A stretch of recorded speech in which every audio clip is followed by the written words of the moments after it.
America, I'm Tom Hand, the creator of Americana Corner, and welcome to Preserving America.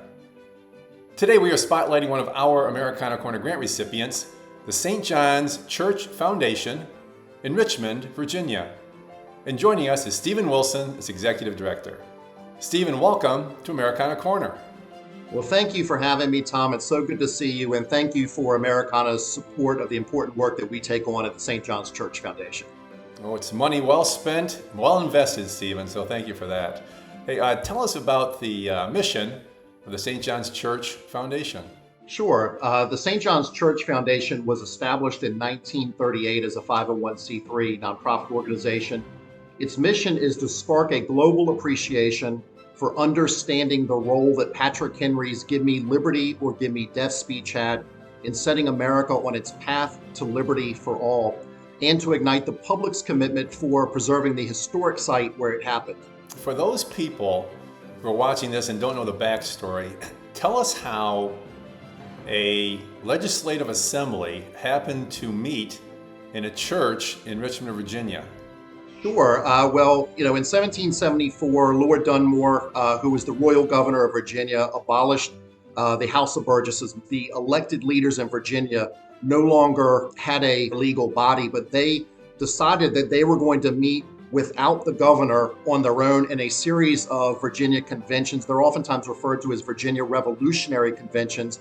There were 5. The Second Virginia Convention was held at St. John's Church for multiple reasons. Number one, the rector of the church, the Reverend Miles Selden, allowed these delegates, these former members of the House of Burgesses, to meet at St. John's. Number two is the building was big enough to accommodate approximately 120 delegates who came to St. John's for the Second Virginia Convention. And number three, and perhaps most importantly, was distance. The 50 miles of distance between Williamsburg and Richmond provided those delegates with a bit of safety in case the redcoats were sent in. That is so interesting. Now, of course, Patrick Henry gave his famous speech there. It's my understanding that Patrick Henry was a relative novice in politics at this time. Is that correct?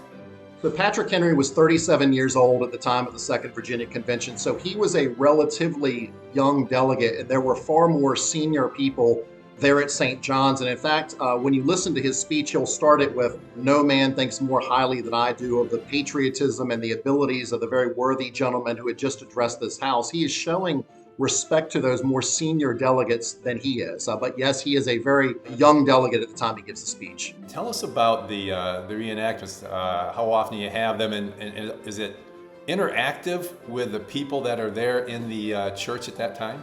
We produce almost 100 reenactments per year. The reenactment features 9 professional actors in 1700s costumes. Some of the roles in the reenactment would include George Washington, who was a colonel at the time, Thomas Jefferson, of course, Patrick Henry, but it's very interactive. Think of the actors sitting in a church in the various pews around the audience, and then the audience members would be sitting around those actors. So you could literally be sitting right next to Patrick Henry as he delivers his "Give Me Liberty or Give Me Death" speech.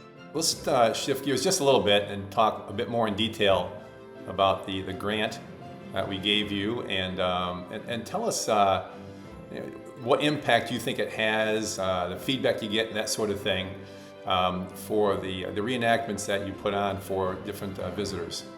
Yeah, the grant, and again, thank you for Americana Corner's support of the reenactment program. The support goes to underwrite various costs of the program, including the pay for our paid professional actors. It includes repairs and cleaning for our 1700s costumes, and even goes to help underwrite the cost of an organist who plays patriotic music before the reenactment begins, which is something we're very proud of. And if someone wants tickets, is it tough to get tickets? Do you have to do it well in advance? So the church seats 325 people at max capacity. Most of our reenactments will have an audience of anywhere between 100 and 200. However, 4th of July and other holidays will be sold out performances. I will add that the 250th anniversary of Patrick Henry's speech will be on March 23rd, 2025, which happens to be a Sunday, and we're going to offer 3 reenactments on that day, and we would expect all 3 of those reenactments to be sold out. It sounds like tons of fun. That's outstanding. Thank you Stephen, for overseeing that so important reenactment. And thank you out there for listening. And until next time, may your love of country lead you.